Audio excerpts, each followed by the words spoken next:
இடைக்கால ஜாமீன்ல சிறையிலிருந்து வெளியில வந்த டெல்லி முதலமைச்சர் அரவிந்த் கெஜ்ரிவால் பிரதமர் மோடி அமித்ஷாவை பிரதமராக்க வாக்கு சேகரிச்சு வரதா சொல்லி பரபரப்பை கிளப்பியிருக்காரு. பாஜகவிட 75 வயதுக்கும் மேற்பட்டோர் பதவி வகிக்க முடியாதுன்னு விதி இருக்கிறதா சொல்லி பேசியிருக்கிற கெஜ்ரிவால், நரேந்திர மோடிக்கு 75 வயதான பிறகு மோடியின் கேரண்டியை யார் நிறைவேற்றுவாங்கன்னு கேள்வி எழுப்பியிருக்காரு. கெஜ்ரிவாலின் பேச்சுக்கு மறுப்பு தெரிவிச்சிருக்க உள்துறை அமைச்சர் அமித்ஷா, பாஜக வெற்றி பெற்றா 5 ஆண்டுகளும் மோடிதான் பிரதமராய் இருப்பாருன்னு விளக்கம் அளிச்சிருக்காரு. பிரதமர் தொடர்பான கெஜ்ரிவால் பேச்சின் பின்னணி என்னங்கிற கேள்வியும் எழுது.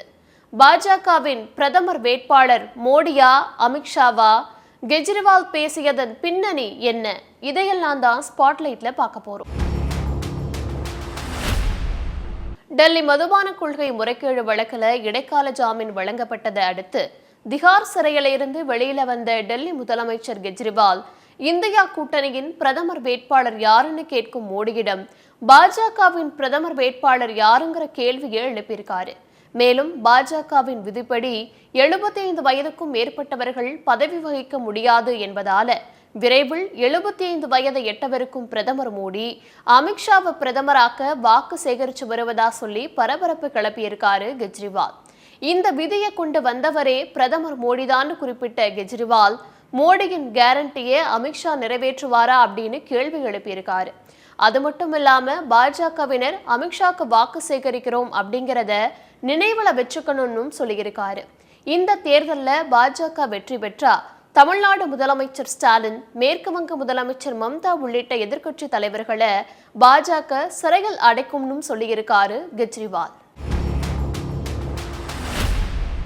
கெஜ்ரிவாலின் பேச்சு தேசிய அளவில் அதிர்வலைகளை ஏற்படுத்தியிருக்க நிலையில கெஜ்ரிவாலுக்கு பதில் சொல்லியிருக்காரு உள்துறை அமைச்சர் அமித்ஷா. 75 வயதுக்கு அப்புறமா பதவியிலிருந்து விலகணும் அப்படிங்கிற எந்த விதியும் பாஜகவில் இல்லைன்னு விளக்கம் அளிச்சிருக்காரு அமித்ஷா. பாஜக ஆட்சிக்கு வந்தா மீண்டும் நரேந்திர மோடி தான் பிரதமர்னும் 5 ஆண்டு காலமும் மோடியே பிரதமரா தொடர்வாருன்னு திட்டவட்டமா தெரிவிச்சிருக்காரு அமித்ஷா. அது மட்டும் இல்லாம இது தொடர்பா கட்சியில எந்த குழப்பமும் இல்லைன்னு சொல்லியிருக்காரு. தேர்தல் நேரத்துல பாஜக தொண்டர்கள் மற்றும் வாக்காளர்களை குழப்பும் முயற்சியில கெஜ்ரிவால் இப்படி பேசியிருக்கிறதா பாஜகவினர் சொல்றதையும் பார்க்க முடியுது. இந்த நிலையில 75 வயது ஆகிடுச்சு அப்படிங்கிற காரணத்தை சொல்லி எல்கே அத்வானி, முரளி மனோகர் ஜோஷி உள்ளிட்டோருக்கு கட்டாய ஓய்வு வழங்கப்பட்ட நிலையில மோடியும் 75 வயதுக்கு அப்புறமா ஓய்வு பெறுவாரா அப்படின்னு தெலுங்கானா முதலமைச்சர் ரேவந்த் ரெட்டி பேசியிருக்கிறதையும் கவனிக்க வேண்டியிருக்கு. இந்த சூழல்ல பிரதமர் நரேந்திர மோடிக்காக பாஜகவின் விதிகள் சமரசம் செஞ்சு கொள்ளப்பட்டதா அப்படிங்கிற கேள்விகளும் எதிர்க்கட்சியினரால எழுப்பப்படுறத பார்க்க முடியுது.